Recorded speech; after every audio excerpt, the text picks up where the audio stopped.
Pledge of Allegiance. I pledge allegiance to the flag of the United States of America and to the republic for which it stands, one nation, under God, indivisible, with liberty and justice for all. Secretary, would you please call the roll? Yes. Mr. Ferrucci. Here. Mr. Grinslade. Here. Mr. Sylvie. Here. Mr. Stevenson. Here. And Mr. Lannon. Thank you. We have quorum. We have a quorum. The first order of business tonight is approval of our previous minutes from August 23rd, 2023. Were there any modifications, revisions?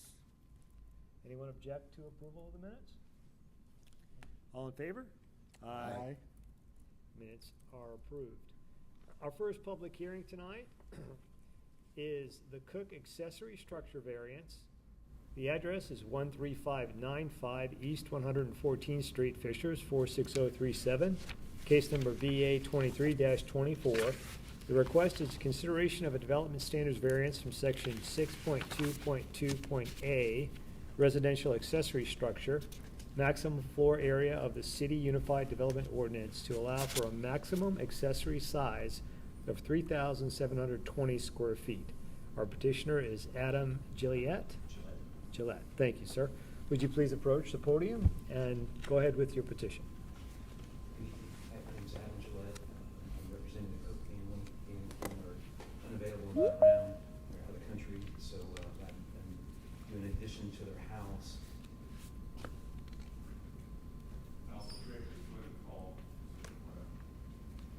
Thank you, Tracy. Okay. All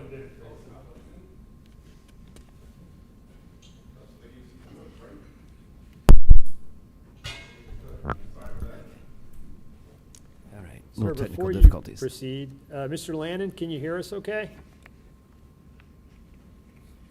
Mr. Lannon?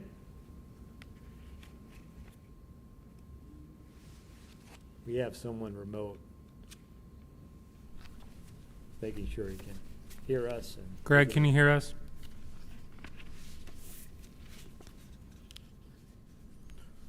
All right, please proceed. Okay. Mr. Gillette, please start again. Okay. Hey, my name is Adam, and Dan and Kim Cook are out of the country, and I'm doing a house addition for them. During this time, they wanted to find room so that they could expand their barn that currently exists on the property, and that's when Ross found that the accessory building did not have enough area, so we're here tonight to get a variance to increase it by, I think, like 609 square feet. They have a detached boathouse, which is down by the lake, that gets counted into this equation, I believe. These are the elevations of the building that has been submitted. The piece on the right-hand side, as you're looking at that top elevation, there's going to be some windows, and there's going to be a pickleball court just north of that. This is an elevation to show you the finishes that will be applied to that. There'll be a masonry and water table and then board and batten above that with a standing seam roof, and it seems to match the theme of what we're also doing to the house expansion at the same time. So when you extend a big house and you use brick that's 25 years old and you got to match it today, it's kind of difficult. So they've gone with a theme that almost is like a whitewash brick. So that's what will be on the lower water table, so that this garage or barn will match the house, and so it'll all look in the same neighborhood. And I believe as we go through here, we also have a letter from the HOA approving this as well as the Cooks, and there's just a handful of residents right there. They've all kind of talked and kind of planned out their pickleball games and their lemonade afterwards. So that's all I have. Thank you, Mr. Gillette. We ask staff to present.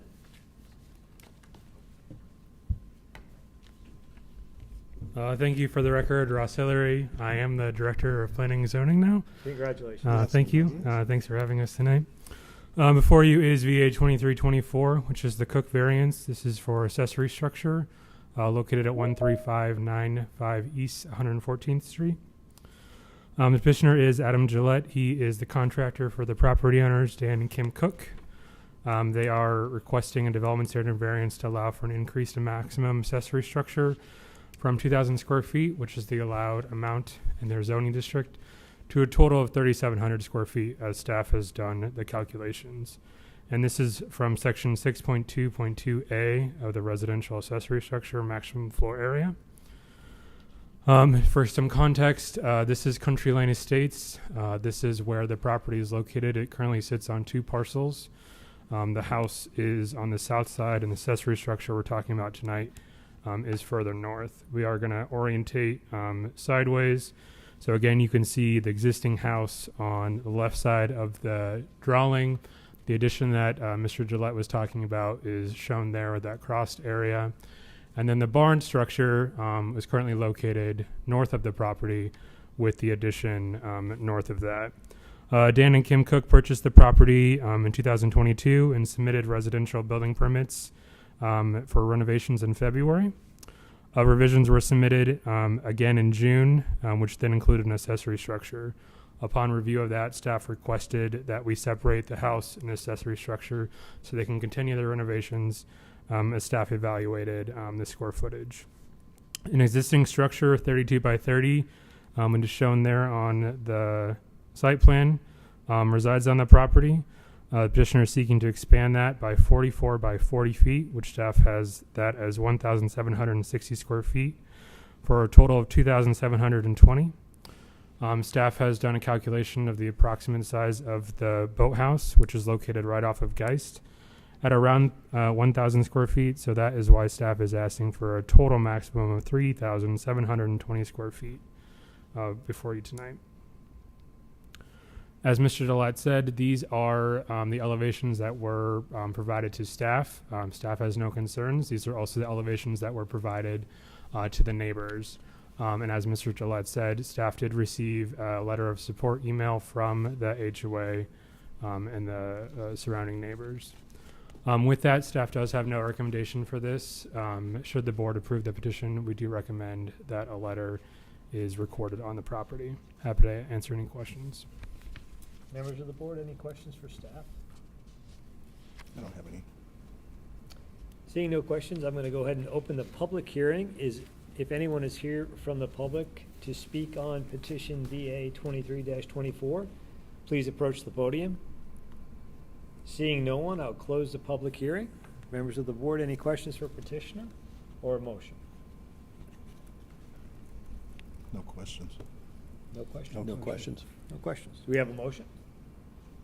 I'll move that we approve VA 2324 with such being recorded with the county. We have a motion. Do we have a second? I'll second that motion. We have a second by Mr. Stevenson. Secretary? Mr. Grinslake, Yes. Mr. Sylvie, Yes. Mr. Stevenson, Yes. Mr. Lannon, Yes. Mr. Ferrucci. Yes, motion passes. Thank you, Mr. Gillette. Have a nice evening. Our next order of business is VA 23-25, 13643 Haven Cove Lane in Fishers, 46055.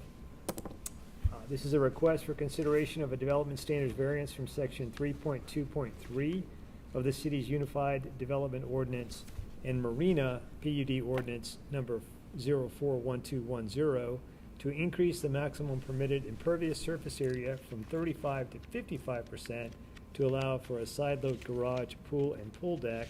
The petitioner is Christian Rector, the property owner. Mr. Rector?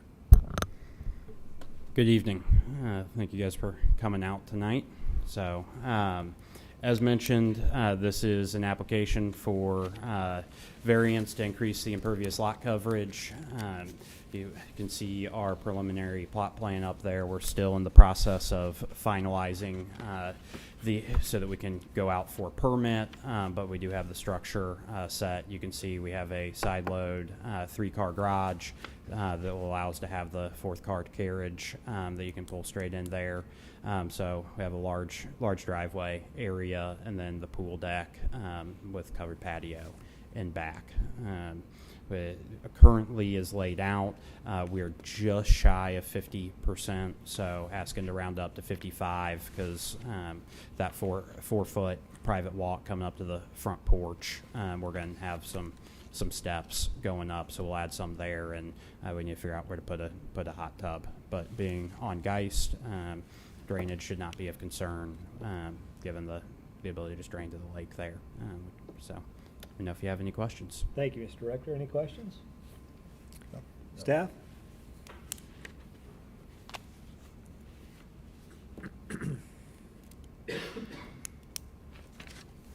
Hello, everyone. So today, as the applicant said, this is variance 2325 at 13643 Haven Cove. And it's an impervious surface maximum variance. So the petitioner today is Christian Rector, the property owner. His specific request is a consideration of a development standards variance to allow for impervious lot coverage increase to 55%. He's requesting a variance from the Unified Development Ordinance and the Marina PUD. The R2 development standards, as in the Unified Development Ordinance, limit impervious lot coverage to 35%. And then here you can see roughly where shaded in blue is the property. The surroundings, it's surrounded by primarily single-family homes. It is located on the north side of Geist Reservoir and west of Oleo Road. It is currently zoned Marina PUD, and the applicant decided to apply for the variance prior to the residential building permit. I know before, when this type of case has been before you, it's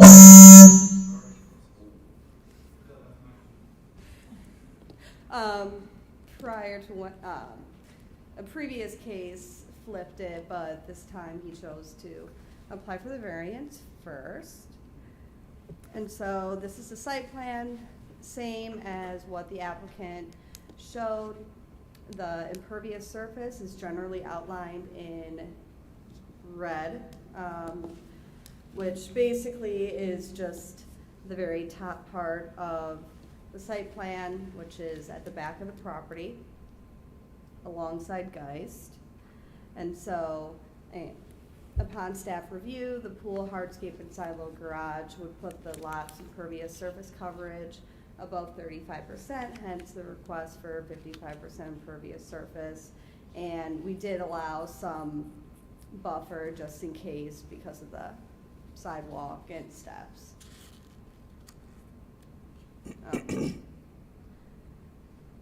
And then finally, this is the topography of the site, just to kind of show you how the drainage is going to work with the additional impervious surface. Most of the water will drain to the, mostly drains south towards Geist Reservoir, with some of it draining north. Staff also discussed the proposed increase with our stormwater engineer, Jason Armour, and he said he had no concerns regarding the project. And then, so far, we have received no public comments. And staff has no recommendation to the Board of Zoning Appeals. Should the board approve the petition, staff recommends it is done with the condition that the variance is recorded on the property with the county. Do you have any questions? Members of the board? No questions. No questions. Thank you. At this time, I'll open the public hearing. If anyone is here from the public to speak to petition VA 23-25, please approach the podium. Seeing none, I'm going to close the public hearing. Do we have a motion? I'll make a Yes. motion. I'll make it, yes. Mr. Grinsley? I'll make a motion that we approve VA 2325 with the condition that the variance is recorded with the county. I'll second that motion. We have a motion and a second. Secretary? Mr. Grinslade, Yes. Mr. Sylvie, Yes. Mr. Stevenson, Yes. Mr. Ferrucci. Yes. Thank you. Motion passes. Thank you, Mr. Rector. That concludes the public hearing for this evening. Is there any new business? No new business. Staff communication? No staff communication. All right. With that, I'm going to go ahead and adjourn the meeting. Thank you. Have a good evening, everyone. Thank you.